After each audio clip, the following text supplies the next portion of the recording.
Hi students, welcome to Competitive Brother YouTube channel students మీరు కానీ first time ఈ వీడియోని కానీ చూస్తున్నట్లయితే వీడియోని లైక్ చేయండి అండ్ కామెంట్ చేయండి. ఛానల్ అయితే ఖచ్చితంగా సబ్స్క్రైబ్ చేయండి. స్టూడెంట్స్ మీకు డైలీ నేను ఏదైతే క్లాసెస్ చెప్తున్నానో ఈ క్లాసెస్కి సంబంధించినటువంటి ఇక్కడ స్లైడ్స్ ఏవైతే ఉన్నాయో అవి నేను మీకు టెలిగ్రామ్ అండ్ వాట్సాప్ గ్రూప్స్లో నేను షేర్ చేస్తానండి.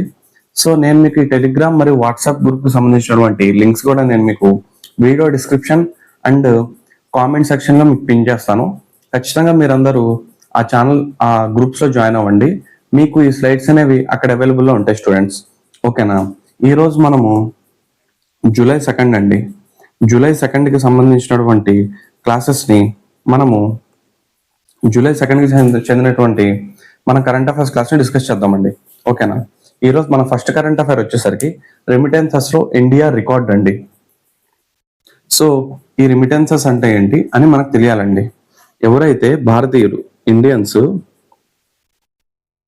లేదా ఆల్రెడీ అక్కడ సెటిల్ అయినటువంటి ఎవరైతే భారత సంతతి వ్యక్తులు ఉంటారో వారు కుటుంబ సభ్యులకి భారతదేశంలో ఉన్నటువంటి వాళ్ళ కుటుంబ సభ్యులకి వాళ్ళ ఫ్యామిలీ మెంబర్స్కి అక్కడి నుంచి అమౌంట్స్ అనేవి సెండ్ చేస్తారండి. ఈ అమౌంట్స్ అనేవి మన నథింగ్ బట్ ఏమని చెప్పి పిలుస్తామంటే రెమిటెన్సెస్ అని చెప్పి పిలుస్తామండి.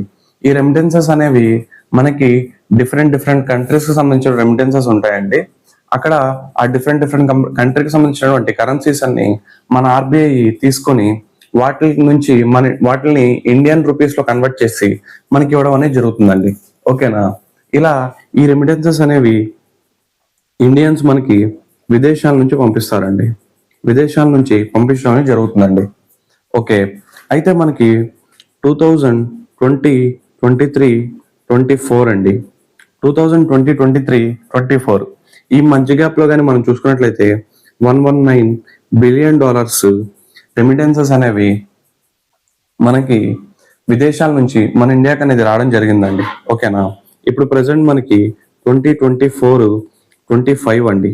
ఈ 2024, 25 ఫైనాన్షియల్ ఇయర్ లో కానీ మనం చూసుకున్నట్లయితే ఆల్మోస్ట్ $135.45 బిలియన్ అండి. సో దీన్నే మనం రూపీస్ లో కన్వర్ట్ చేసుకుంటే మనకి ఓవరాల్ గా 11.65 లక్షల కోట్లు అండి. సో లాక్ క్రోర్స్ అమౌంట్ అనేది మనకి విదేశాల నుంచి మన భారతదేశానికి రావడం అనేది జరిగిందండి. సో ఈ గ్యాప్ ని కానీ మనం అబ్జర్వ్ చేస్తే మనకు ఆల్మోస్ట్ 14% అండి. 14% రెమిటెన్సెస్ అనేవి మనకి ఇంక్రీజ్ అయిన విషయం మనం ఇక్కడ గుర్తించాలండి. ఓకేనా? సో ఈ రెమిటెన్సెస్ అనేవి మనకి ఇంక్రీజ్ అయినాయని చెప్పి గుర్తించాలి. మరి నెక్స్ట్ మనం చూసుకున్నట్లయితే మనకి ఎక్కువగా ఏ దేశాలు అత్యధిక రెమిటెన్సెస్ పొందుతున్న దేశాలు అనమాట. అత్యధికంగా రెమిటెన్సెస్ పొందుతున్న దేశాల్లో టాప్ 5 కంట్రీస్ మనకు గుర్తుండాలండి. ఓకేనా? ఆ టాప్ 5 కంట్రీస్ కానీ మనం చూసుకున్నట్లయితే ఫస్ట్ కంట్రీ అండి. ఈ ఫస్ట్ కంట్రీ నథింగ్ బట్ మన ఇండియానేనండి. ఇండియా ఫస్ట్ ప్లేస్ లో ఉందండి. ఓకేనా? నెక్స్ట్ మనకి సెకండ్ ప్లేస్ లో కానీ మనం చూసుకున్నట్లయితే మనకి మెక్సికో కంట్రీ అనేది కనిపిస్తుందండి. మెక్సికో కంట్రీ మనకు సెకండ్ ప్లేస్ లో ఉంది. మనం థర్డ్ కంట్రీ కానీ చూసుకున్నట్లయితే మూడో దేశం కానీ మనం చూసుకున్నట్లయితే చైనా కనపడుతుందండి. ఇక్కడ ఆల్రెడీ మన ఇండియా గురించి మనం చెప్పుకున్నాము 135 అని. మెక్సికో కానీ మనం చూసుకున్నట్లయితే $68 బిలియన్ అనేవి మనకు కనిపిస్తాయండి. $68 billion. At the same time మనం చైనా కానీ చూసుకున్నట్లయితే $48 బిలియన్ అండి. ఓకేనా? నెక్స్ట్ మనకి ఫోర్త్ ప్లేస్ లో మనకి ఏముందంటే ఫిలిప్పైన్స్ ఉందండి. ఫిలిప్పైన్స్ కంట్రీ అనేది ఉందండి. ఓకేనా? నెక్స్ట్ మనకి ఫిఫ్త్ కంట్రీ కానీ మనం చూసుకున్నట్లయితే పాకిస్తాన్ ఉందండి. పాకిస్తాన్ నీ పిలక పీకిస్తాన్. ఇలా మనకి టాప్ 5 కంట్రీస్ అనేవి అత్యధికంగా రెమిటెన్సెస్ పొందుతున్నాయండి. దీంట్లో మనము ఇండియాది మనకు ఆల్రెడీ తెలుసు $135.45 బిలియన్ అని. అది మెక్సికో 68, చైనా 48. జస్ట్ ఈ నెంబర్స్ గుర్తుంటే సరిపోతుందండి. టాప్ 5 నెంబర్స్ అవసరం లేదు. నెక్స్ట్ మనకి అత్యధికంగా ఏ దేశాల నుంచి వస్తున్నాయి, ఇదేంటిది అత్యధికంగా ఏ దేశాలు పొందుతున్నాయి రెమిటెన్సెస్ ఇవి. అత్యధిక ఏ దేశాల నుంచి వస్తున్న రెమిటెన్సెస్ కానీ మనం చూసుకున్నట్లయితే మనకి ఫస్ట్ ప్లేస్ లో ఆబ్వియస్లీగా ఎవరుంటారంటే యుఎస్ఏ ఉంటుందండి. ఓకేనా? ఎందుకంటే యుఎస్ఏలో డాలర్స్ ఫేమస్ కాబట్టి మనకి యుఎస్ఏ ఫస్ట్ ప్లేస్ ఉందండి. సెకండ్ ప్లేస్ కానీ మనం చూసుకున్నట్లయితే యూకే ఉందండి. యునైటెడ్ కింగ్డమ్ ఉంది. ఇంకా మనం థర్డ్ ప్లేస్ అండి. థర్డ్ ప్లేస్ కానీ మనం చూసుకున్నట్లయితే మనకి సింగపూర్ ఉందండి. సో సింగపూర్ అనేది మనకి థర్డ్ కంట్రీ అండి. ఇవి టాప్ 3 అండి. అత్యధికంగా రెమిటెన్సెస్ ఏ దేశాల నుంచి వస్తున్నాయంటే టాప్ 3, అత్యధికంగా రెమిటెన్సెస్ ఏ దేశాలు పొందుతున్నాయంటే టాప్ 5. ఈ రెండు మనం గుర్తుంచుకుంటే మనకు సరిపోద్దండి. నెక్స్ట్ ఇక్కడ ఒక కాన్సెప్ట్ ఉందండి. ఆ కాన్సెప్ట్ కానీ మనం చూసుకున్నట్లయితే, సో ఇది జీకే కాన్సెప్ట్ అండి ఇది. సో ఈ జీకే కాన్సెప్ట్ లో మనం కానీ ఫస్ట్ చూసుకున్నట్లయితే ఇక్కడ మనకి బాగా గుర్తుండాలండి ఇది. ఓకేనా? ఈ కాన్సెప్ట్ ఏంటి అంటే, మన భారతదేశంలో ఎల్ఆర్ఎస్ అని చెప్పి ఒక స్కీమ్ ఉందండి. ఎల్ఆర్ఎస్ అని చెప్పి ఒక స్కీమ్ ఉంది. అంటే ఏంటంటే లిబరలైజ్డ్ రెమిటెన్సెస్.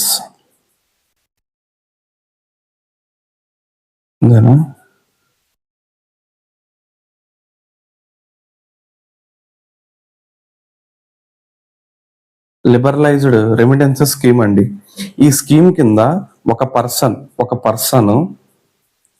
ఒక ఫైనాన్షియల్ ఇయర్ లో ఒక పర్సన్ అండి, ఒక ఇండివిజువల్ పర్సన్ ఒక ఫైనాన్షియల్ ఇయర్ లో హైయెస్ట్ గా 2.5 లక్షల డాలర్స్ అండి, $1,00,000 అమౌంట్ ని ఇండియాకి సెండ్ చేయవచ్చండి. సో ఎల్ఆర్ఎస్ స్కీమ్ అండి. ఈ ఎల్ఆర్ఎస్ స్కీమ్ కింద లిబరలైజ్డ్ రెమిటెన్సెస్ స్కీమ్ అనమాట. ఈ స్కీమ్ లో భాగంగా మనం ఏం చేసాము అంటే, ఒక పర్సన్ యావరేజ్ గా ఒక ఫైనాన్షియల్ ఇయర్ లో 2.5 lakh crore, $2.5 lakh అండి, $2.5 లక్షల అమౌంట్ ని మన ఇండియాకి సెండ్ చేసే అవకాశం మనకు కనిపించామండి. అది ఒక ఇండివిజువల్ పర్సన్ అండి. ఓకేనా? సో ఇది మీకు గుర్తుండాలండి రెమిటెన్సెస్ గురించి. ఇది డీటెయిల్ ఎక్స్ప్లెనేషన్ అండి. సో మనం నెక్స్ట్ కరెంట్ అఫైర్ చూద్దాం. సుప్రీంకోర్టులో ఎస్సీ ఎస్టీ రిజర్వేషన్ల గురించి ఉందండి. ఓకేనా? సుప్రీంకోర్టులో ఎస్సీ ఎస్టీ రిజర్వేషన్స్ అండి. ఫర్ ద ఫస్ట్ టైం మనకి సుప్రీంకోర్టులో ఎస్సీ ఎస్టీలకి రిజర్వేషన్స్ అండి. ఈ రిజర్వేషన్స్ దేంట్లో అంటే నాన్ జ్యుడిషియల్ జాబ్స్ లో ఈ రిజర్వేషన్స్ అండి. యాక్చువల్లీ సుప్రీంకోర్టులో మనకి న్యాయమూర్తులు ఉంటారు, ప్రధాన న్యాయమూర్తులు కూడా ఉంటారండి. ఒక ప్రధాన న్యాయమూర్తి అండ్ 31 మంది న్యాయమూర్తులు అనేవాళ్ళు ఉంటారు. వీళ్ళకి ఎటువంటి రిజర్వేషన్స్ అనేవి లేవండి. సారీ, ఇప్పుడు 1+33 అండి. 1+33 ఉన్నారు. ఒక చీఫ్ జస్టిస్, 33 మంది జస్టిస్లు ఉంటారండి. ఒక ప్రధాన న్యాయమూర్తి, 33 మంది ఇతర న్యాయమూర్తులు ఉంటారండి. ఓకేనా? అయితే ఈ న్యాయ వ్యవస్థకి సంబంధించినవి కాకుండా, అంటే న్యాయాన్ని చెప్పేటువంటి న్యాయమూర్తులు ఎవరైతే ఉన్నారో వాళ్ళకి కాకుండా రిమైనింగ్ పర్సన్స్ అండి, ఎవరైతే నాన్ జ్యుడిషియల్ స్టాఫ్ ఎవరైతే ఉంటారో వాళ్ళకి రిజర్వేషన్స్ అనేవి కల్పించాలని చెప్పి సుప్రీంకోర్టు మొట్టమొదటిసారిగా చెప్పిందండి. అంతేకాకుండా ఇంకా ఏం చెప్పిందంటే, ఇవి jobs recruitment loan and promotions లో కూడా ఎస్సీ ఎస్టీలకి మనం రిజర్వేషన్స్ ఇవ్వాలని చెప్పి సుప్రీంకోర్టు చెప్పిందండి. అయితే ఈ రిజర్వేషన్స్ అనేవి ఎస్సీకి ఎలా ఉండాలి, ఎస్టీకి ఎలా ఉండాలి కూడా ఒక క్లారిటీ ఇచ్చిందండి. ఓకేనా? ఎస్సీ రిజర్వేషన్స్ కానీ మనం చూసుకున్నట్లయితే 15%, అది ఎస్టీ రిజర్వేషన్ కానీ మనం చూసుకున్నట్లయితే 7.5% రిజర్వేషన్ అనేది కల్పించాలని చెప్పి సుప్రీంకోర్టు తీర్పు చెప్పింది. యాక్చువల్గా ఇది జూన్ లో జడ్జిమెంట్ ఇచ్చారండి. జూలై నుంచి దీన్ని ఇంప్లిమెంటేషన్ లోకి తీసుకురావడం అనేది జరుగుతుందండి. అయితే ఈ రిజర్వేషన్స్ అనేవి న్యాయమూర్తులకు వర్తించదని కూడా సుప్రీంకోర్టు చెప్పిందండి. న్యాయమూర్తులకు వర్తించదు అని చెప్పి సుప్రీంకోర్టు చెప్పింది. ఇంకా సుప్రీంకోర్టుకు సంబంధించిన జీకేని కానీ మనం చూసుకున్నట్లయితే, సుప్రీంకోర్టు జీకే కానీ మనం చూసుకున్నట్లయితే, సుప్రీంకోర్టు అనేది మన భారతదేశంలో మొట్టమొదటిసారిగా 1973 చార్టర్ చట్టం ప్రకారం 1774లో మనకి కలకత్తాలో ఏర్పాటైంది. 1+3 మెంబర్స్ ఉండేవాళ్ళండి. ఇది మనకి తెలిసిందే. మళ్ళీ 1935 గవర్నమెంట్ ఆఫ్ ఇండియా యాక్ట్ ప్రకారం 1937లో ఇది ఫెడరల్ కోర్టుగా వర్క్ చేసింది. ఓకేనా? అప్పుడు మనకి ఈ కలకత్తాకి పనిచేస్తున్నప్పుడేమో మనకి ఎలిజా ఎంపీ అనే ఆయన మనకి ఇక్కడ సుప్రీంకోర్టు చీఫ్ జస్టిస్ గా వర్క్ చేశారు. నెక్స్ట్ 1937లో ఇది ఫెడరల్ కోర్టుగా చేంజ్ అయినప్పుడు మ్యారిస్ గ్వేయర్ అనే అతను మనకి సుప్రీంకోర్టు చీఫ్ జస్టిస్ గా పనిచేశారండి. ప్రజెంట్ మనకి సుప్రీంకోర్టు చీఫ్ జస్టిస్ అండి. ప్రజెంట్ మనకి సుప్రీంకోర్టు చీఫ్ జస్టిస్ గా వర్క్ చేస్తున్న పర్సన్ గాని మనం చూసుకున్నట్లయితే బిఆర్ గవాయ్ అండి. B R Gavai second second Dalit అండి. సెకండ్ దళిత్ చీఫ్ జస్టిస్ గా మన సుప్రీంకోర్టుకి వర్క్ చేస్తున్నారండి. మరి present first supreme court chief justice గా వర్క్ చేసినటువంటి దళిత్ పర్సన్ ఎవరైనా మనం చూసుకున్నట్లయితే కేజీ బాలకృష్ణన్ అండి. కేజీ బాలకృష్ణన్ అనే అతను మనకి ఫస్ట్ దళిత్ పర్సన్ గా పనిచేశారండి. ఇది మనకు గుర్తుండాలి. ఓకేనా. నెక్స్ట్ మనకు తెలుగు వాళ్ళకి సంబంధించినంత వరకు మొట్టమొదటి చీఫ్ జస్టిస్ గా పనిచేసినటువంటి మొట్టమొదటి తెలుగు వారు ఎవరన్నట్లయితే కోకా సుబ్బారావు గారు అండి. కోకా సుబ్బారావు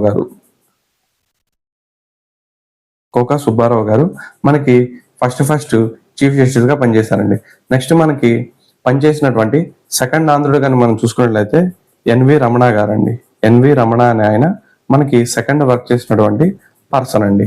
ఓకేనా. ఐ థింక్ ఈయన 48th చీఫ్ జస్టిస్ అనుకుంటాను, ఎగ్జాక్ట్ గా నెంబర్ అని నాకు గుర్తులేదు. నెక్స్ట్ ప్రజెంట్ ఇప్పుడు బిఆర్ గవాయ్ గారు వర్క్ చేస్తారు. ఈయన second Dalit person. First person ఎవరైనా మనం చూసుకున్నట్లయితే కేజీ బాలకృష్ణ అండి. సో బిఆర్ గవాయ్ గారి తర్వాత సుప్రీంకోర్టు చీఫ్ జస్టిస్ గా వర్క్ చేయాల్సి నెక్స్ట్ మనకి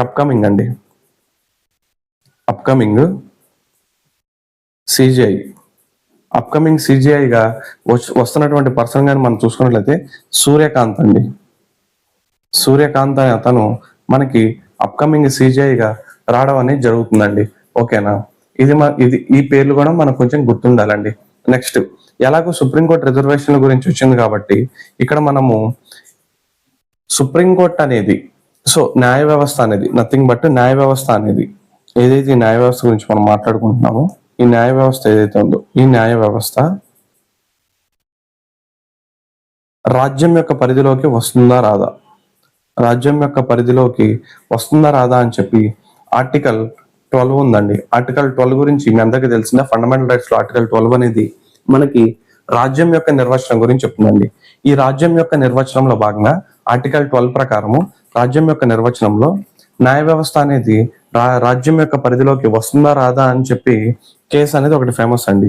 ఆ కేసులో మనకి ఏమని చెప్పారంటే సుప్రీంకోర్టు తను న్యాయ విధులను జ్యుడిషియల్ వర్క్స్ అనేవి నిర్వహించేటప్పుడు అది న్యాయ వ్యవస్థ పరిధిలోకి రాదు అని, కాకపోతే అది ఏదైనా రిక్రూట్మెంట్స్ ఏదైనా చేసేటప్పుడు అది రాజ్యం యొక్క పరిధిలోకి వస్తుంది.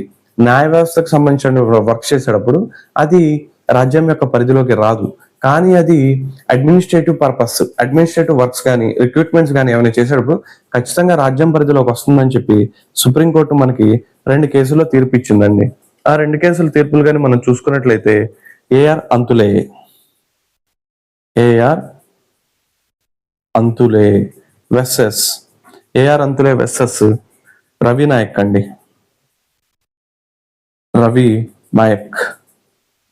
కేసు ఒకటి.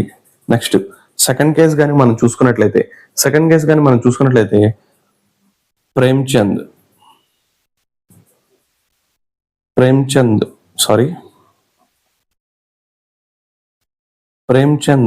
వెస్సెస్ ఇక్కడ మనకి ఎక్సైజ్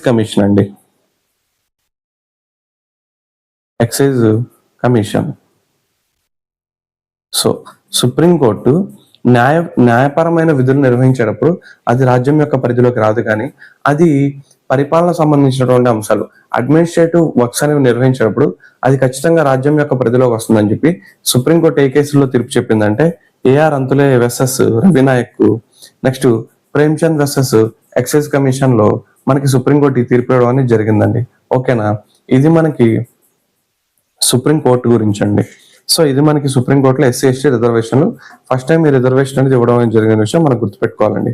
ఓకేనా. Next topic వెళ్ళిపోతానండి.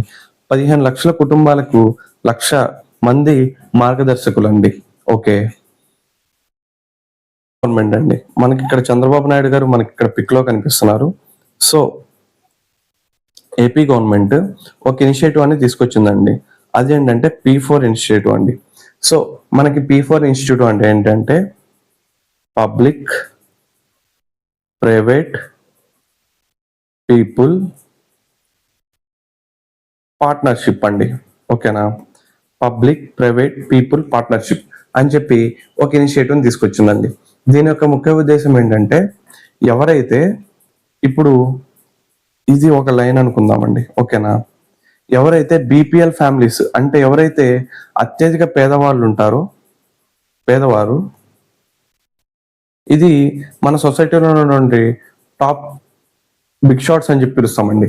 ఈ బిగ్ షాట్స్ ఎవరైతే ఈ సంపన్న కుటుంబాలు ఉన్నాయో, ఈ సంపన్న కుటుంబాలు ఈ పేద కుటుంబాలకు హెల్ప్ చేసి వీళ్ళని అభివృద్ధి చేస్తున్నాం అండి. అంటే వీటిని బీపీఎల్ ఫ్యామిలీ నుంచి వీటిని బిలో పావర్టీ లైన్ నుంచి వీళ్ళని బయటికి తీసుకొచ్చి వీళ్ళ యొక్క లైఫ్ ని కూడా బాగు చేయడం ఒక కాన్సెప్ట్ కింద మనం P4 కాన్సెప్ట్ అనేది ఒక దాన్ని మన ఏపీ గవర్నమెంట్, మన కూటమి ప్రభుత్వం అనేది మనకి మార్చ్లో మనకి తీసుకురావడం అనేది జరిగింది. దీన్ని ఉండవల్లో స్టార్ట్ చేశారండి. AP CM, AP deputy CM వీళ్ళిద్దరు కలిసి ఉండవల్లో మనకి కాన్సెప్ట్ ని స్టార్ట్ చేశారండి. ఇదేంటిదంటే P4 కాన్సెప్ట్ అండి. దీంట్లో భాగంగా ప్రెసెంట్ మన ఏపీ గవర్నమెంట్ ఏం చేసిందంటే ఆగస్టు 15 2025 నాటికి మన ఆంధ్రప్రదేశ్ లో 15 లక్షల కుటుంబాలను వారికి 15 లక్షల కుటుంబాలని గుర్తించి వాళ్ళకి 1,00,000 మంది మార్గదర్శకులను నియమించి వాళ్ళని ఏం చేస్తుందంటే పేదరికం నుంచి బయటికి తీసుకురావాలని చెప్పి కాన్సెప్ట్ దీన్ని స్టార్ట్ చేయడం అనేది జరిగిందండి. దీని యొక్క ముఖ్య ఉద్దేశం ఏంటి అంటే, మన ఏపీ గవర్నమెంట్ 2029 నాటికి పేదరిక రహిత రాష్ట్రంగా ఆంధ్రప్రదేశ్ ని ఏర్పాటు చేయాలని చెప్పి మనం టార్గెట్ పెట్టుకున్నాం. ఈ టార్గెట్ లో భాగంగా మనం ఏం చేసామంటే పిపిపిపి అని చెప్పి 4P కాన్సెప్ట్ ఒకదాన్ని P4 కాన్సెప్ట్ అండి. P4 కాన్సెప్ట్ అని చెప్పి ఒకదాన్ని తీసుకొచ్చాము. దాంట్లో భాగంగా ప్రెసెంట్ ఆగస్టు 15 2025 నాటికి ఫస్ట్ ఏం చేస్తారంటే 15 లక్షల కుటుంబాలను గుర్తించి వాళ్ళకి 1,00,000 మంది మార్గదర్శకులను ఏర్పాటు చేసి వాళ్ళని పేదరికం నుంచి బయటికి తీసుకురావడం అనేది దీని కాన్సెప్ట్ అండి. ఓకేనా, సో ఈ పీపీపీ కాన్సెప్ట్ ని మనం ఎప్పుడు స్టార్ట్ చేసామంటే మార్చి 30 మనం స్టార్ట్ చేసామండి. మార్చి 30 మనకేంటి ఆ రోజు ఉగాది కాబట్టి ఉగాది రోజున మనం ఈ కార్యక్రమాన్ని స్టార్ట్ చేసుకోవడం అనేది జరిగిందండి. ఓకేనా, నెక్స్ట్ మన ఏపీకి సంబంధించినటువంటి కొన్ని టార్గెట్స్ ఉన్నాయండి. అది 2047 అండి. 2047 కల్లా మన టార్గెట్ అనేది మనం చూసుకున్నట్లయితే స్వర్ణాంధ్రప్రదేశ్ అండి.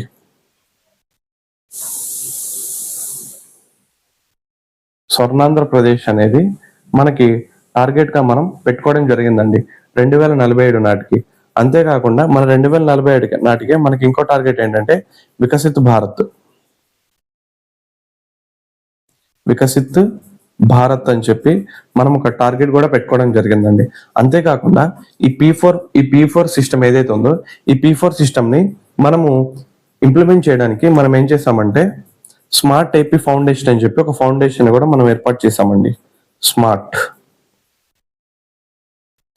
ఏపీ ఫౌండేషన్ అని చెప్పి ఒక ఫౌండేషన్ ఏర్పాటు చేసాం. అయితే రీసెంట్ గా ఏం జరిగిందంటే మనం దీని పేరు మార్చామండి. అదేంటంటే స్వర్ణాంధ్ర P4 ఫౌండేషన్ గా పేరు కూడా మార్చడం జరిగిందండి. ఓకేనా, ఈ స్వర్ణాంధ్ర P4 ఫౌండేషన్ ఒక చైర్మన్ కాదు, CEO అండి. సో దీనికి CEOగా మనం ఎవరిని అపాయింట్ చేసామంటే నరేష్ అనే పర్సన్ ని మనం అపాయింట్ చేసామండి. నరేష్ అండి. సో నేను ఇటు రాసాను, మీరు ఇటు రాసుకోండి. నరేష్ అనే అతన్ని మనము ఏం చేసామంటే ఇతన్ని CEOగా అపాయింట్ చేసామండి. నెక్స్ట్ దీనికి చైర్పర్సన్ గా మనం చూసుకున్నట్లయితే కుటుంబరావు గారు మనకి దీనికి వైస్ చైర్మన్ గా వర్క్ చేస్తున్నారండి. విషయం మనం గుర్తుపెట్టుకోవాలండి, కుటుంబరావు గారు. ఓకేనా, నెక్స్ట్ ఇంకా మనకి ఏపీ గవర్నమెంట్ ఏం చెప్పింది అంటే 2027 నాటికి పోలవరం పూర్తి చేస్తామని కూడా చెప్పారండి. పోలవరము పూర్తి చేస్తాం ఎప్పుడని చెప్పారు, 2027 పూర్తి చేస్తామని చెప్పారు. సేమ్ ఇదే 2027 నాటికి మనకి ఇంకో టార్గెట్ ఉందండి. ఆ ఇంకో టార్గెట్ ఏంటంటే మనం చూసుకున్నట్లయితే ప్లాస్టిక్ ఫ్రీ ఏపీని కూడా మనం ఏర్పాటు చేస్తామని చెప్పి చెప్పుకున్నామండి. ఇది టోటల్ గా మనకి P4 ఫౌండేషన్ కి సంబంధించినటువంటి డీటెయిల్ ఇన్ఫర్మేషన్ అండి. ఓకేనా, నెక్స్ట్ కానీ మనం చూసుకున్నట్లయితే ఎక్సైజ్ శక్తి అండి. సో ఎక్సైజ్ శక్తి సో ఇక్కడ మీరు అబ్జర్వ్ చేస్తే ఇక్కడ మనకి 2 ఫ్లాగ్స్ అనేవి కనపడుతున్నాయండి. ఈ 2 ఫ్లాగ్స్ లో ఇది ఫ్రాన్స్, ఇది ఇండియా అండి. ఓకేనా, అది ఫ్రాన్స్, ఇది ఇండియా అండి. ఈ 2 దేశాల మధ్యలో జాయింట్ మిలిటరీ ఎక్సర్సైజ్ ఉంటుందండి. Joint military exercise.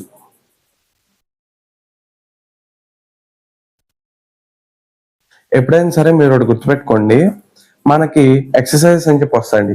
ఈ ఎక్సర్సైజ్ వచ్చినప్పుడు మనం ఏం చేయాలంటే ఫస్ట్ ఆపరేషన్ శక్తి అనగానే మనకి ఏ 2 దేశాలు మనకు గుర్తుకు రావాలి. ఫస్ట్ పాయింట్ అది. సెకండ్, దాని యొక్క ఎడిషన్ గుర్తుకు రావాలండి. ఓకేనా. థర్డ్, అది ఎక్కడ జరిగింది, ఎక్కడ లొకేషన్ అనేది మనకు గుర్తు రావాలండి. ఫోర్త్, ఏ బెటాలియన్ పాల్గొంది. ఒకవేళ కొన్నిసార్లు మనకి ఏం చేస్తారంటే మన షిప్స్ ఉంటాయి కదా, మన నావీ షిప్స్ కానీ లేకపోతే మన ఎయిర్ క్రాఫ్ట్ కి సంబంధించినటువంటి ఏమైనా వెహికల్స్ ఆ ఎక్సర్సైజ్ లో పాల్గొంటే వాటి యొక్క పేరు కూడా మనకు ఖచ్చితంగా గుర్తుండాలండి. ఓకేనా. ఇవి గుర్తుపెట్టుకుంటే మనకి ఎక్సర్సైజ్ విషయంలో సరిపోద్దండి. అంతకు మించి మనం ఎక్కువ గుర్తుపెట్టుకోవాల్సిన అవసరం లేదండి. ఓకేనా. సో ఇంకా మనం ఈ రోజు అండి, ఇది జాయింట్ మిలిటరీ ఎక్సర్సైజ్ అండి. ఓకేనా. ఈ జాయింట్ మిలిటరీ ఎక్సర్సైజ్ అనేది మనకి ఎక్కడ జరిగిందనే విషయం మనం గుర్తుపెట్టుకోవాలండి. ఆ ఎక్కడ జరిగిందని కానీ మనం చూసుకున్నట్లయితే, మనకి ఫ్రాన్స్ లో జరిగిందండి. ఫ్రాన్స్ లో దీని పేరేంటిదంటే లక్కా వెనీరి. ఇదే మన ఇంగ్లీష్ లో రాసుకుంటే LACA, లక్కా వెరీని.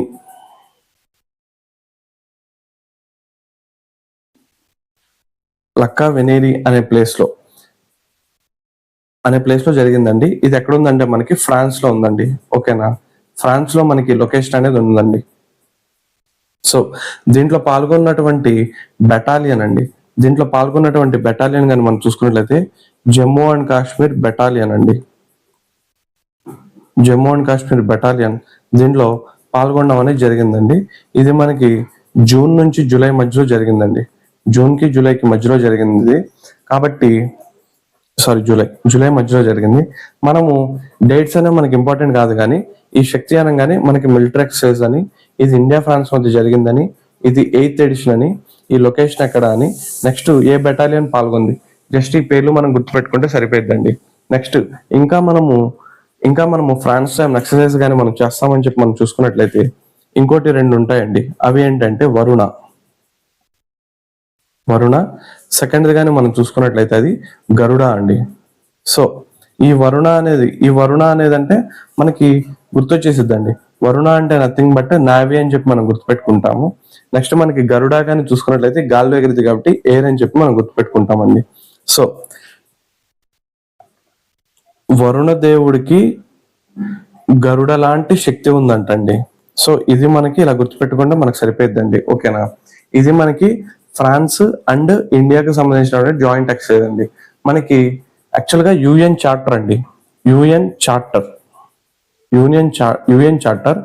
7 ప్రకారం అండి. యాక్చువల్ గా ఏంటంటే 2 దేశాల మధ్య మంచి రిలేషన్షిప్స్ ఉండాలని చెప్పి యుఎన్ అన్నమాట. మన యుఎన్ ఒక చార్టర్, యుఎన్ కి సంబంధించిన ఒక రాజ్యాంగం ఉంటుంది.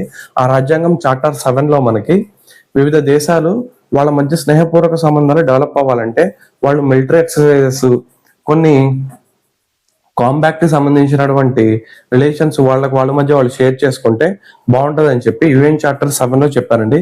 ఈ 7 లో భాగంగానే మనకి ఇండియా ఫ్రాన్స్ మధ్య ఈ జాయింట్ మిలిటరీ ఎక్సర్సైజ్ అనేది జరుగుతూ ఉంటాయండి. ఓకేనా. సో ఇది మనం గుర్తుపెట్టుకోవాలండి. ఇది మనకి ఎక్సర్సైజ్ శక్తి గురించి total information. Next first solar bus station అండి. ఓకేనా. ఫస్ట్ సోలార్ బస్ స్టేషన్ మనం ఎప్పటి నుంచో చెప్పుకుంటున్నామండి. అది ఏంటి అంటే మన భారతదేశము జీరో కార్బన్ ఉద్గారాలు అంటే జీరో కార్బన్ ఎమిషన్స్ ని సాధించాలని చెప్పి మనం టార్గెట్ గా పెట్టుకున్నాం. ఈ టార్గెట్ మనం ఎప్పుడు పెట్టుకున్నాం అంటే 2070కి మనం టార్గెట్ అనేది పెట్టుకున్నామండి. ఈ టార్గెట్ ని మనం అచీవ్ చేయాల్సిన అవసరం ఎంతైనా ఉందండి. సో ఈ టార్గెట్ ని మనం అచీవ్ చేయాలి కాబట్టి మనం ఇటీవల కాలంలో మనం ఏం చేస్తామంటే మన గవర్నమెంట్ కూడా మనకి ఎక్కువగా సోలార్ వెహికల్స్ కి ఎక్కువ ఇంపార్టెన్స్ అనేది ఇవ్వడం అనేది జరుగుతుందండి. ఓకేనా. ఈ సోలార్ వెహికల్స్ కి ఎక్కువ ఇంపార్టెన్స్ లో భాగంగా మనం ఏం చేసామంటే ఒక సోలార్ బస్ స్టేషన్ ని మనం ఏర్పాటు చేసుకున్నామండి. ఓకేనా. ఈ సోలార్ బస్ స్టేషన్ అండి అంటే ఇక్కడ మనకి సోలార్ ఎనర్జీతోనే అక్కడ మనకు ఛార్జింగ్ పెట్టుకోవడం అనేది జరుగుతుందండి. సో ఇక్కడ ఏంటి అంటే మనకి సూరత్ అండి. సూరత్ అంటే మనకి ఇది ఎక్కడ ఉందండి? మనకి గుజరాత్ లో ఉందండి. ఓకేనా? గుజరాత్ లో ఉంది. ఈ సూరత్ లోనే మనకి ఏముందంటే ఆల్తాన్ అని చెప్పి ఒక బస్ స్టేషన్ అండి. ఆల్తాన్ బస్ స్టేషన్. ఈ బస్ స్టేషన్ లో మొత్తము సోలార్ పవర్ తోనే రన్ అయిద్దండి. ఈ సోలార్ పవర్ తోనే రన్ అయ్యే ఛాన్స్ ఉందండి. ఓకేనా? ఈ సోలార్ పవర్ తో దీన్ని ఏర్పాటు చేసాము.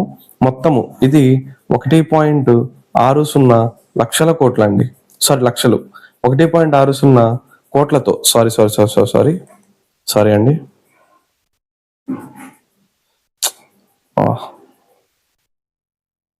ఒక నిమిషం.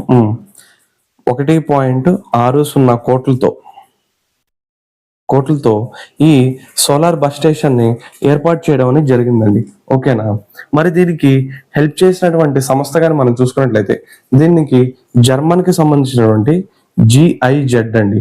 GIZ అని చెప్పి ఒక జర్మన్ ఇన్స్టిట్యూట్ అండి. జర్మన్ సంస్థ ఈ సోలార్ బస్ స్టేషన్ ని మనకి సూరత్ లోని ఆల్తాన్ లో మనకి నిర్మించడం అనేది జరిగిందండి. ఓకేనా? నెక్స్ట్ ఇప్పుడు కానీ మనం కొన్ని స్టాటిక్ పాయింట్స్ చూద్దామండి. ఆ పాయింట్స్ కానీ మనం చూసుకున్నట్లయితే ఫస్ట్ పాయింట్ ఏంటి అంటే first solar village in India అండి. First solar village. నెక్స్ట్ ఏంటంటే ఫస్ట్ సోలార్ బోర్డర్ విలేజ్ అండి.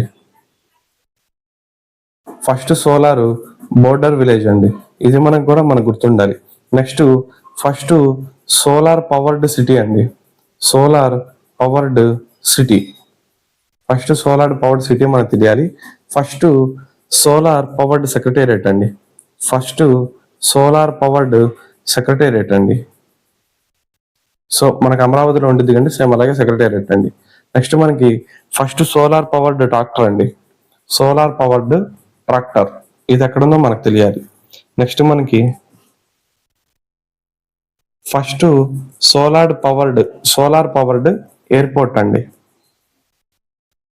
సో ఈ లొకేషన్స్ అనేవి మనకు తెలియాలండి. ఇక్కడ నేను మీకు చెప్తాను, చూడండి ఒకసారి. మనకి ఫస్ట్ సోలార్ పవర్డ్ విలేజ్ గాని మనం చూసుకున్నట్లయితే మొథేరా అండి. ఇది కూడా ఎక్కడ ఉంది? మనకి గుజరాత్ లో ఉందండి. ఫస్ట్ సోలార్ పవర్డ్ విలేజ్ మసాలి అండి.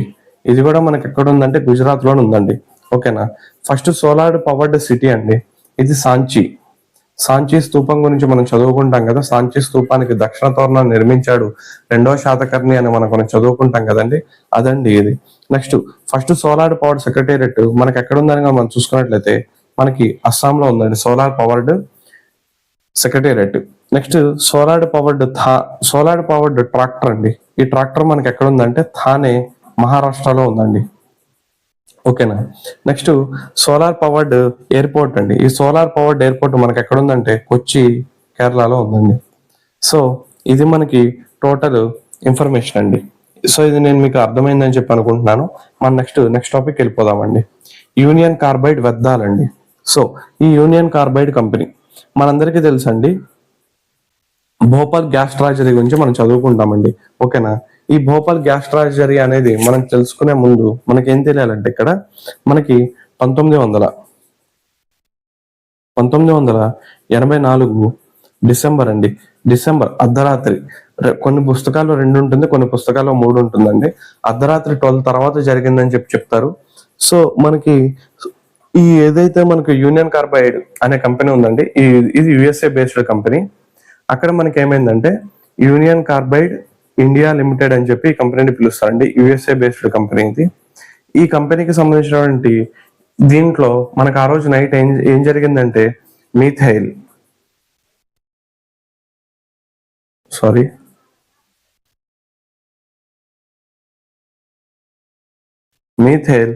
ఐసో సైనైడ్ అని చెప్పి ఒక విషవాయువు లీక్ అయిందండి. మీథైల్ ఐసోసైనైడ్ అండి. ఇది మనకి 2025 Group 2 మెయిన్స్ ఎగ్జామ్ లో కూడా మనకి బిట్టిచ్చాడండి. మీథైల్ ఐసోసైనైడ్ అనేది మనకి ఇది జరిగిందండి. ఇది జరిగినప్పుడు మనకి ఏమైందంటే ఆ విషవాయువు అనేది బయటికి లీక్ అయ్యి కొన్ని వేల మంది చనిపోయారు. ఇంకొద్ది వేల మంది మనకి ఏంటంటే మనకి క్షతగాత్రులుగా మిగిలిపోయారండి. ఓకేనా? అయితే ఇది మొత్తము ఈ మీథైల్ ఐసోసైనైడ్ మొత్తము ఎంతంటే మనకి 333 టన్స్ అండి. 3033 టన్స్ మనకి ఏముంది ఇక్కడ మీథైల్ ఐసోసైనైడ్ ఉందండి. ఈ మీథైల్ ఐసోసైనైడ్ ని మనం ఏం చేసాము అంటే ఎంపీలోని మధ్యప్రదేశ్లో ఉంది. ఇది మనకి మధ్యప్రదేశ్లోని పీతంపూర్ అనే ఊర్లో ఈ మొత్తం ఐసోసైనైడ్ ని దహనం చేయడం అనేది జరిగిందండి. ఓకేనా, దహనం చేయడం స్టార్ట్ చేశారు. ఇప్పుడు ఈ దహనం చేయడం అనేది పూర్తిగా కంప్లీట్ అయిపోయిందండి. ఓకేనా, ఈ పూర్తిగా కంప్లీట్ అయిపోయింది. ఆల్మోస్ట్ మనకి ఎప్పుడు జరిగింది? ఇది 1984లో జరిగిందండి. 2025 అండి. ఆల్మోస్ట్ 41 ఇయర్స్ తర్వాత ఈ ఏదైతే ఉందో ఈ మొత్తము వేస్ట్ ని, ఈ మొత్తము మీథైల్ ఐసోసైనైడ్ ని, మొత్తం ఈ వ్యర్థాల మొత్తాన్ని మనము ఏం చేయడం అంటే ఇప్పుడు మొత్తం దహనం చేసాం, అంటే కాల్ చేసామండి, మొత్తం బర్న్అవుట్ చేస్తాం దాన్ని. సో ప్రజెంట్ ఇప్పుడు అక్కడ వ్యర్థాలు అనేది ఏమీ లేవండి. అది ఆ రోజు నైట్ మోస్ట్ డేంజరస్ స్ట్రాటజీ అండి, అది ట్రాజరీ. ప్రపంచంలోనే ఇలాంటి వాటిలో ఇలాంటివి ఏదైతే పెద్ద పెద్ద డిజాస్టర్స్ ఏమైతే ఉన్నాయో మ్యాన్ మేడ్ డిజాస్టర్స్ అని చెప్పి పిలుస్తారు. దాంట్లో ఇది కూడా one of the famous disaster అండి. ఓకేనా, మనకి చెర్నోబిల్ అని కూడా ఒకటి ఉంటుందండి రష్యాలో. ప్రజెంట్ ఇప్పుడు అది ఉక్రెయిన్ లో ఉంది. అది కూడా మనకి ఏంటి అంటే అక్కడ మనకి న్యూక్లియర్, మనకి ధార్మిక పదార్థం రేడియేషన్ అనేది జరిగిందండి. అక్కడ రేడియేషన్, అది కూడా one of the biggest disaster అండి. మ్యాన్ మేడ్ డిజాస్టర్స్ అని చెప్పి పిలుస్తారండి వాటిని. దాంట్లో ఈ భోపాల్ గ్యాస్ ట్రాజడీ కూడా వన్ ఆఫ్ ద డిజాస్టర్ గా మనం తెలుసుకుంటామండి. ఓకేనా, నెక్స్ట్ అండి మన next point global unicorn index 2025 అండి. సో మన ఇక్కడ చూస్తే యూనికార్న్ అంటే మనందరికీ తెలుసండి, ఒంటి కొమ్ము కలిగినటువంటి గుర్రం అండి. సో దానికి సింగిల్ హార్న్ అనేది మనకి కనిపిస్తుంది అండి. యాక్చువల్ గా ఈ యూనికార్న్ అనేది ఉండదు, ఇది ఒక మైథలాజికల్ మిత్ అండి ఇది. ఓకేనా, సో ఇప్పుడు మనం చెప్పుకునేది ఏంటి అంటే ఈ గ్లోబల్ యూనికార్న్ ఇండెక్స్ 2025 అండి. సో ఇది 7th ఎడిషన్ అండి. ఇది 7th ఎడిషన్ రిపోర్ట్. ఇది 7th ఎడిషన్ రిపోర్ట్. దీన్ని ఇచ్చేటువంటి ఇన్స్టిట్యూట్ ఏంటంటే హురూన్ రీసెర్చ్ ఇన్స్టిట్యూట్ అండి. హురూన్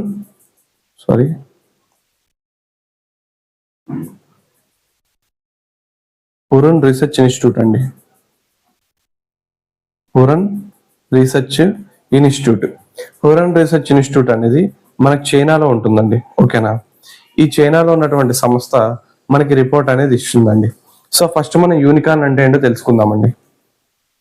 ఏదైనా ఒక స్టార్టప్ అండి.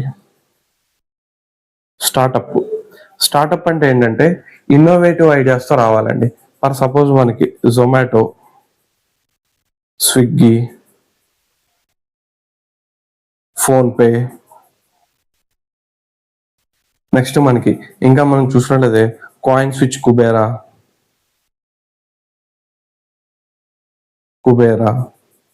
నెక్స్ట్ మనకి ఓయో, ఇవన్నీ కూడా మనకి ఏంటంటే స్టార్టప్స్ అండి. ఇవి అంటే ఇవి ఏం చేస్తారంటే కొంత క్యాపిటల్ అమౌంట్ తో ఒక 10 లక్షలతోనో 20 లక్షలతోనో స్టార్ట్ చేస్తారు.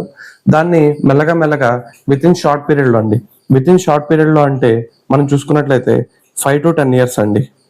5 to 10 ఇయర్స్ లోపల ఆ కంపెనీని డెవలప్ చేసి ఆ కంపెనీ యొక్క మార్కెట్ వాల్యూ అండి, ఆ కంపెనీ యొక్క మార్కెట్ వాల్యూ $1 billion అండి. $1 billion, $1 billion. దీన్ని మన ఇండియన్ కరెన్సీలో కన్వర్ట్ చేస్తే ఆల్మోస్ట్ 8,000 కోట్ల రూపాయల మార్కెట్ వాల్యూని కానీ ఆ కంపెనీ కానీ చేసిందనుకోండి. అలాంటి కంపెనీని మనం ఏమని చెప్పి పిలుస్తామంటే మనము యూనికార్న్ కంపెనీస్ అని చెప్పి పిలుస్తామండి. ఓకేనా, షార్ట్ పీరియడ్ లో ఉండాలి, ఎట్ ది సేమ్ టైం అది ఇన్నోవేటివ్ గా ఉండాలండి. అలాంటి కంపెనీస్ మనం ఏమని చెప్పి పిలుస్తామంటే మనం యూనికార్న్ కంపెనీస్ అని చెప్పి పిలుస్తామండి. మరి ప్రపంచంలో అత్యధిక యూనికార్న్ కంపెనీలు ఉన్నటువంటి దేశాలు ఏమున్నాయని చెప్పి మనకి రిపోర్ట్ అనేది ఉందండి. ఈ రిపోర్ట్ ని కానీ మనం చూసుకున్నట్లయితే 2024 జనవరి నుంచి 2025 జనవరి అండి. 2024 జనవరి నుంచి 2025 జనవరి మధ్యలో మనకి రిపోర్ట్ అనేది రావడం జరిగింది. దీంట్లో టాప్ 5 అండి. సరే, టాప్ 4 మనం చూసుకుంటే ఫస్ట్ మనకి యుఎస్ఏ ఉందండి. ఓకేనా, సెకండ్ ప్లేస్ లో కానీ యుఎస్ఏలో మనకి మొత్తము మనకి 55+ అండి. 55+ కంట్రీస్ కొత్తగా స్టార్టప్స్ మనకి ఏంటంటే కొత్తగా యూనికాన్ జాబితా పొందాయి. టోటల్ గా మనకి ఎన్ని ఉన్నాయంటే 554 ఉన్నాయండి. 554 సారీ 754 754 స్టార్టప్ కంపెనీస్ ఉంటే జస్ట్ 24-25 లోనే మనకి యుఎస్ఏలో 55 కంపెనీలు యూనికాన్ కంపెనీలుగా మారినాయండి. సెకండ్ మనకి ఎవరున్నారంటే చైనా ఉన్నాడండి. ఈ చైనా వాడి దగ్గర మనకి టోటల్ గా మనకి ఎన్ని ఉన్నాయంటే 3+ అండి. కొత్తగా 3 యాడ్ అయినాయండి ఈ ఫైనాన్షియల్ ఇయర్, ఈ ఇయర్ లో మనకి 24-25 లో టోటల్ మనకి ఎన్ని ఉన్నాయంటే 343 ఉన్నాయండి. ఐ థింక్ ఇది 7 క్యూబ్ అనుకుంటాను. సో థర్డ్ కానీ మనం చూసుకున్నట్లయితే థర్డ్ మంది ఇండియా అండి. సో మన ఇండియాలో చూసుకుంటే -3 అండి. అంటే మన ఇండియాలో అంత ముందు ఉండేవి, ఈ ఇయర్ ఏమైందంటే ఒక 3 తగ్గిపోయినాయండి. 3 తగ్గిపోయాయి. టోటల్ గా మన ఇండియాలో ఎన్ని ఉన్నాయంటే 64 స్టార్టప్ కంపెనీస్ అనేవి యూనికాన్ కంపెనీస్ గా మారినాయండి. ఒకప్పుడు 8 ఉండేవి, ఈ 8 నుంచి 3 మైనస్ అయినాయండి. కాబట్టి ఇక్కడ -3 అందుకే రాశానండి. నెక్స్ట్ మనకి 4 అండి. 4 మనకి ఏంటంటే యూకే. మనకి యూకేలో కొత్తగా 8 యాడ్ అయినాయండి. +8 యాడ్ అయ్యాయి. టోటల్ గా 61 యూనికాన్ కంపెనీస్ అనేవి మనకి యూకేలో ఉన్నాయండి. ఇవి టాప్ 4 అండి. ఓకేనా. నెక్స్ట్ మోస్ట్ వాల్యూడ్ యూనికాన్స్ అండి. Most valued unicorns, valuable unicorns, most valuable unicorns కానీ మనం చూసుకున్నట్లయితే మనకి ఫస్ట్ ప్లేస్ లో వచ్చేది ఏంటంటే స్పేస్ ఎక్స్ అండి. స్పేస్ ఎక్స్ ఇది మన ఎలాన్ మస్క్ బాబాయ్దండి. ఆ ట్విట్టర్ కూడా అయిందే. ఈయన రీసెంట్ గా ఏం చేస్తాడంటే ఒక పొలిటికల్ పార్టీని ఏర్పాటు చేస్తాడు, అమెరికన్ పార్టీ అని చెప్పి. ఈయన యాక్చువల్ గా ట్రంప్ తన ఎలక్షన్ టైంలో విన్ అవడానికి ఈయన ట్విట్టర్ ని బాగా యూజ్ చేశాడు. అయితే ఇప్పుడు ఈయన ఐడియాలజీకి, మస్క్ ఐడియాలజీకి at the same time Trump ఐడియాలజీకి డిఫరెన్సెస్ వచ్చింది. దాంతో ట్రంప్ బయటకు వచ్చేసాడు. ఒక కొత్తగా పొలిటికల్ పార్టీ ఏర్పాటు చేస్తానని చెప్పి దానికి అమెరికన్ పార్టీ అని చెప్పి పేరు పెడతానని కూడా ట్విట్టర్ లో అతను ఒక పోస్ట్ అనేది వేశాడండి. నెక్స్ట్ ఓపెన్ ఏఐ అండి. ఓపెన్ ఏఐ థర్డ్ గాని మనం చూసుకున్నట్లయితే బైడో డాన్స్ అండి. బైట్ డాన్స్ ఈ రెండు మనకి యుఎస్ఏకి చెందినాయండి. ఇప్పుడు ఓపెన్ ఏఐ అంటే చాట్ జీపీటీ తీసుకొచ్చింది అదే అండి. ఓకేనా. ఆర్టిఫిషియల్ ఇంటెలిజెన్స్ ద్వారా టాప్ ఇది చాట్ జీపీటీ వర్క్ చేస్తుంది. దాన్ని తీసుకొచ్చింది అంటే ఓపెన్ ఏఐ అని చెప్పి ఒక స్టార్ట్అప్ కంపెనీ అండి. నెక్స్ట్ మనకి బైట్ డాన్స్ అండి. ఇది మనకి చైనా అండి. చైనాలో ఉన్నటువంటి one of the social media platform ByteDance. ఇది కూడా ఇంపార్టెంట్ అండి. ఓకేనా.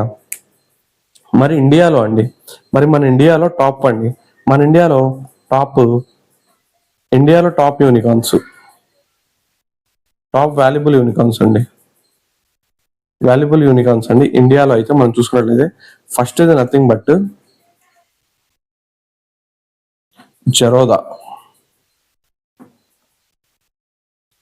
జెరోదా అనేది మన ఇండియాలో ఫస్ట్ అండి. సెకండ్ గాని మనం చూసుకున్నట్లయితే డ్రీమ్ లెవెన్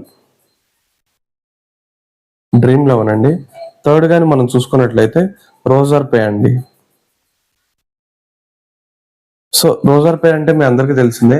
మీరు ఏదైనా సరే బ్యాంక్ ట్రాన్సాక్షన్స్ చేసేటప్పుడు మీకు బ్లూ అండ్ బ్లాక్ కలర్ లో ట్రాన్సాక్షన్ టైంలో రోజర్ పే అని చెప్పి ఒకటి కనపడుతుందండి. సో ఆ రేజర్ పే అండి ఇది. సో డ్రీమ్ లెవెన్ అంటే మనకు తెలిసిందే, మన ఇండియన్ క్రికెట్ టీమ్ కి అఫీషియల్ బ్రాండ్ ఇది ఏమంటే స్పాన్సర్షిప్ ఎవరు ఇస్తారంటే మనకి డ్రీమ్ లెవెన్ అనేది ఇస్తుందండి. ఓకేనా. ఈ Zerodha, dream eleven, Roger pay అండి. ఓకేనా. మరి ప్రపంచంలో అత్యధికంగా మనం చూసుకున్నట్లయితే, సో ఇది ఇక్కడ చూద్దాము. ప్రపంచంలో అత్యధికంగా మనకి స్టార్టప్ కంపెనీలు అండి. ప్రపంచంలో అత్యధిక స్టార్టప్ కంపెనీలు మనకి ఎక్కడ ఉన్నాయంటే శాన్ ఫ్రాన్సిస్కో అండి. ఈ శాన్ ఫ్రాన్సిస్కోని మనం ఏం చెప్పి పిలుస్తామంటే startup capital of the world అని చెప్పి మనం దీన్ని పిలుస్తామండి, శాన్ ఫ్రాన్సిస్కోని. ఓకేనా. అదే మన ఇండియాలో కానీ మనం చూసుకున్నట్లయితే టాప్ లో ఏముందంటే బెంగళూరు ఉందండి. బెంగళూరు మనకి టాప్ పొజిషన్ లో ఉందండి. ఓవరాల్ గా వరల్డ్ వైడ్ లో అయితే ఇది 7th ప్లేస్ లో ఉందండి. ఫస్ట్ ప్లేస్ లో అయితే మనకి ఏముందంటే శాన్ ఫ్రాన్సిస్కో ఉంది.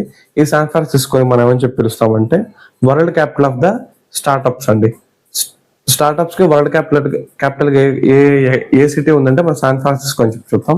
అదే మన ఇండియాలో టాప్ లో ఏది ఉందంటే బెంగళూరు ఉంది. వరల్డ్ వైడ్ కి 7th ప్లేస్ లో ఉందనే విషయం మనం గుర్తుపెట్టుకోవాలండి. ఓకేనా. సో ఇదండి మనకి. దీని తర్వాత టాపిక్ కానీ మనం చూసుకున్నట్లయితే అండి. దీని కానీ మనం చూసుకున్నట్లయితే national institute of public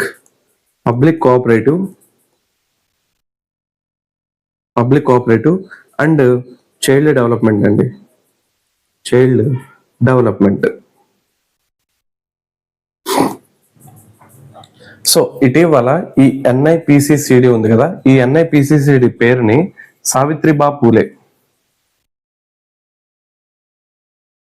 Savitribai Phule national child development institute అండి.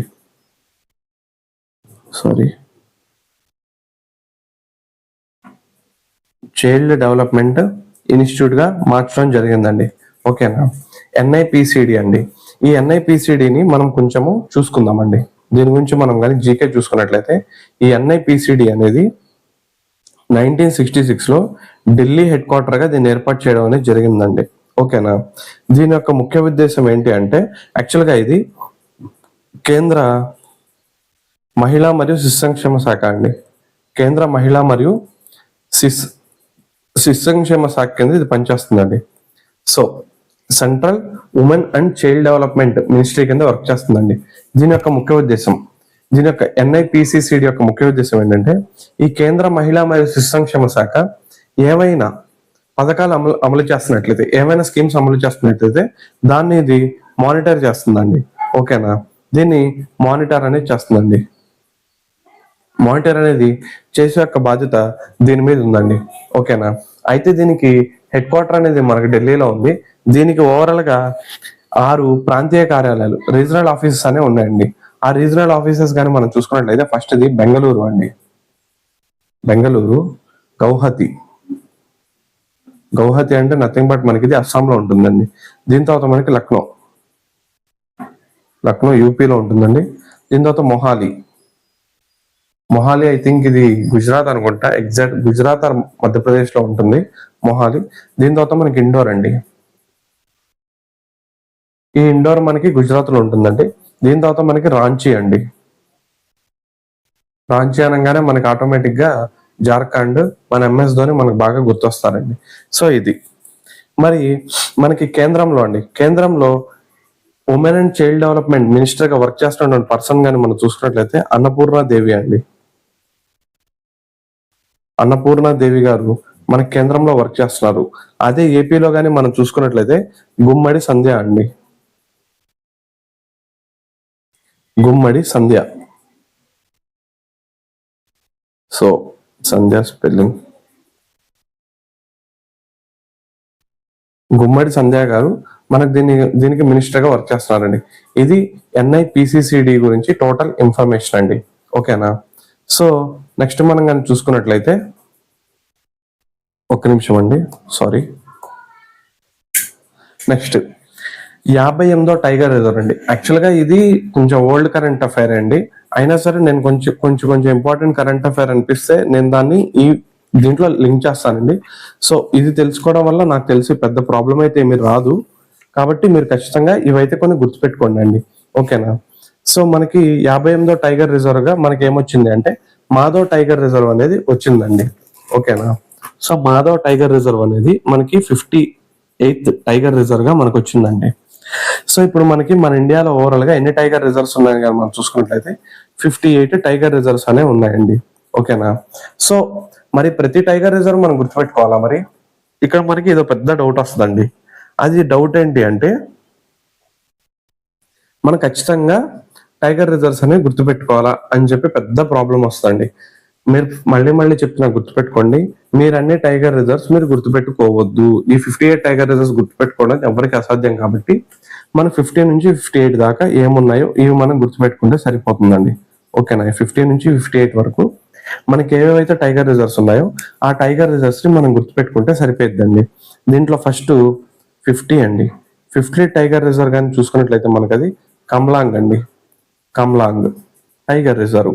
మన కమ్లాంగ్ టైగర్ రిజర్వ్ ఎక్కడ ఉందంటే మనకి అరుణాచల్ ప్రదేశ్ లో ఉందని చెప్పి మనం గుర్తుపెట్టుకోవాలండి. Next 51 tiger reserve.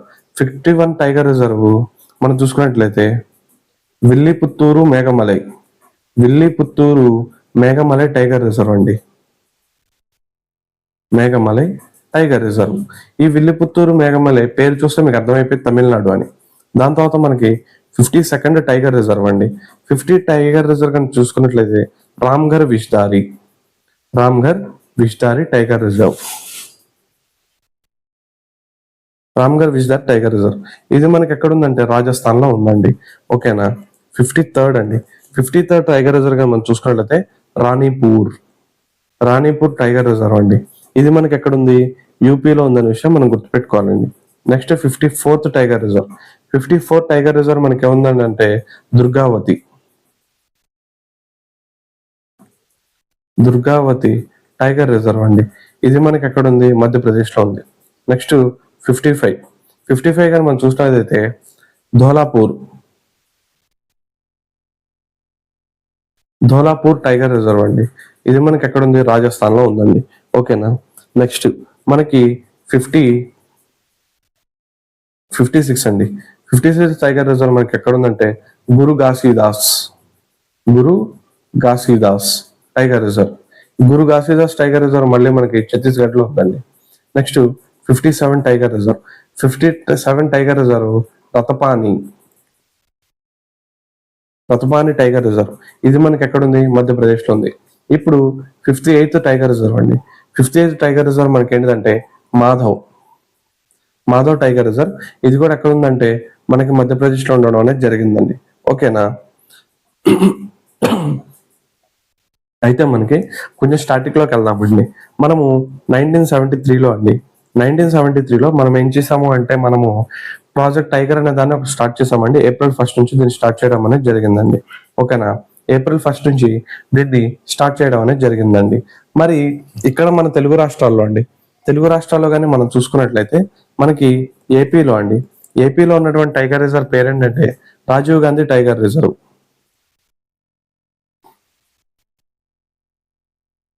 Rajiv Gandhi tiger reserve. దీన్నే మనం ఏమంటామంటే శ్రీశైలం నాగార్జున సాగర్ లో ఉంటుందండి ఇది. శ్రీశైలం నాగార్జున సాగర్, నాగార్జున సాగర్ లో మనకి ఇది కనిపిస్తుందండి. ఓకేనా. మరి మనకి తెలంగాణలో అండి, తెలంగాణలో మనం చూసుకున్నట్లయితే కవ్వాల్ టైగర్ రిజర్వ్ అండి, కవ్వాల్ టైగర్ రిజర్వ్ ఒకటి ఉంటుంది. సెకండ్ గానీ మనం చూసుకున్నట్లయితే అమరాబాద్, అమరాబాద్ టైగర్ రిజర్వ్ అనేది. ఈ రెండు టైగర్ రిజర్వ్స్ కూడా మనకి ఎక్కడ ఉన్నాయి అంటే మనకి మనకి తెలంగాణలో ఉన్నాయండి. మరి మన భారతదేశంలో, మన భారతదేశంలో మొట్టమొదటి టైగర్ రిజర్వ్ కానీ మనం చూసుకున్నట్లయితే అది ఏంటంటే బాండీపూర్ అండి, బాండీపూర్. సో ఇటు రాద్దాం.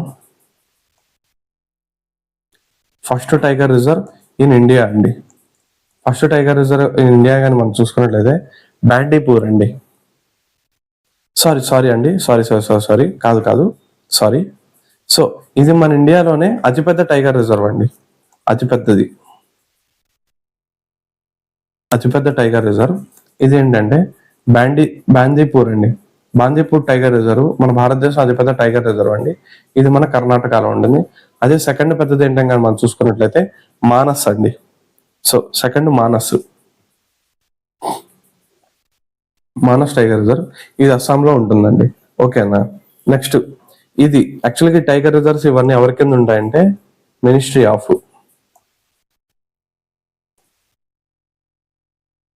మినిస్ట్రీ ఆఫ్ మనకి forest, forest environment, environment and climate change, climate change ministry కింద ఇది వర్క్ చేయడం అనేది జరుగుతుందండి. ప్రజెంట్ దీనికి మినిస్టర్ ఎవరు ఉన్నారంటే భూపేంద్ర యాదవ్ అండి, భూపేంద్ర యాదవ్ గారు దీనికి ప్రజెంట్ మినిస్టర్ గా వర్క్ చేయడం అనేది జరుగుతుందండి. ఇది మనకి టోటల్ గా ఈ రోజు ఏదైతే జూలై 2nd జరిగినటువంటి ఇంపార్టెంట్ కరెంట్ అఫైర్స్ అండి. ఓకేనా. సో ఇప్పుడు దాకా మీరు ఈ వీడియో చూసారంటే ఖచ్చితంగా ఈ వీడియో నచ్చిందని చెప్పి నేను అనుకుంటున్నాను. So each and every person ఇప్పుడు దాకా మీరు ఈ వీడియో చూసారంటే ఖచ్చితంగా మీకు ఈ వీడియో నచ్చిందని చెప్పి నేను అనుకుంటున్నానండి. సో మీరు ఈ కాంపిటేటివ్ బ్రదర్ లో ఈ వీడియో చూసినందుకు చాలా థ్యాంక్స్ అండి. మీకు ఈ వీడియో నచ్చితే లైక్ చేయండి అండ్ మీకు ఏమైనా డౌట్స్ ఏమైనా ఉంటే కామెంట్ చేయండి. నేను ఖచ్చితంగా మీ కామెంట్స్కి రిప్లై ఇవ్వడం జరుగుతుంది. అండ్ మన ఛానల్ సబ్స్క్రైబ్ చేయండి స్టూడెంట్స్. ఆల్సో మీరు మన టెలిగ్రామ్ అండ్ వాట్సాప్ గ్రూప్స్లో కూడా జాయిన్ అవ్వండి. నేను మీకు ఇప్పుడు దాకా మనం ఏదైతే క్లాస్ చెప్పుకున్నామో ఆ క్లాస్కి సంబంధించినటువంటి స్లైడ్స్ కూడా నేను మీకు అక్కడ అప్లోడ్ చేయడం జరుగుతుంది. మీరు అక్కడ నుంచి దాన్ని డౌన్లోడ్ చేసుకోవచ్చండి. ఓకేనా అండి? థ్యాంక్ యూ అండి. Thank you so much.